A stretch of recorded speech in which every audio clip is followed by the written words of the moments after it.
दोस्तों, इस कहानी को और मजेदार और रोचक बनाने के लिए हेडफोन, ब्लूटूथ और ईयरफोन से सुने। यह कहानी एक शहर के एक अपार्टमेंट की है, जहां एक लड़का विक्रम नया किराएदार बनकर आया था। अपार्टमेंट शांत और आधुनिक था, लेकिन 13वीं मंजिल पर एक फ्लैट हमेशा बंद रहता था।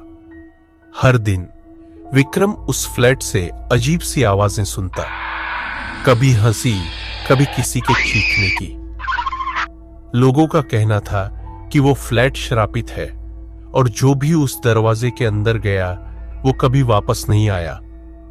लेकिन विक्रम को इन बातों पर विश्वास नहीं था। पहली रात आवाजें शुरू होती हैं।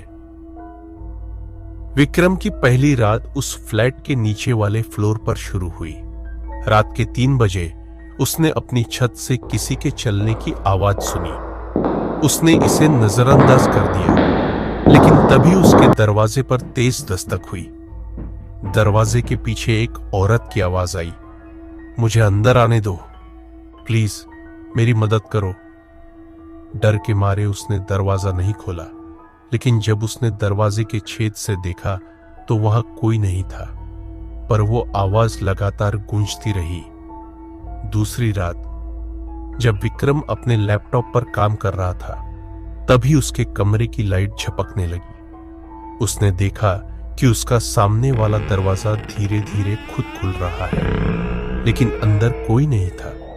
एक ठंडी हवा के साथ एक औरत का चेहरा छेद में दिखा, जिसकी आंखें सफेद और चेहरा डरावना था। वो चिल्लाई, मुझे अंदर मत आने देना, मुझे अंदर मत आने देना। विक्रम ने डर के मारे दरवाजा बंद कर दिया, लेकिन अब उसे समझ आ गया था कि कुछ गड़बड़ हो रही है। तीसरी रात विक्रम ने तय किया कि वह 13वीं मंजिल के उस बंद फ्लैट का राज खुद समझेगा। उसने बिल्डिंग के गार्ड से बात की, जो बोला, बेटा उस फ्लैट के अंदर मत जाना। पिछले 20 सालों में जो भी गया है वो वापस नहीं आया। लेकिन जिज्ञासा ने विक्रम को वहां खींच लिया। जब वो फ्लैट के पास पहुंचा तो उसने देखा कि दरवाजे पर एक चेतावनी लिखी हुई थी, यहां सिर्फ वो लोग आए जिन्हें अपनी जान से प्यार नहीं। दरवाजा धीरे धीरे खुद खुल गया और अंदर का अंधेरा विक्रम को अपनी तरफ खींचने लगा।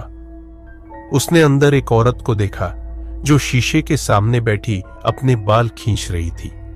उसका चेहरा उल्टा था, जैसे किसी ने उसकी गर्दन तोड़ दी हो। औरत धीरे धीरे घुटनों के बल उठी और चीखते हुए बोली, अब तुम भी मेरे साथ यहीं रहोगे। उस रात के बाद विक्रम का कोई पता नहीं चला, लेकिन उस फ्लैट के अंदर से रात के समय एक लड़के की चीखने की आवाज आज भी सुनाई देती है। लोग कहते हैं कि अगर किसी ने उस आवाज का जवाब दिया तो वो भी उस फ्लैट का हिस्सा बन जाता है।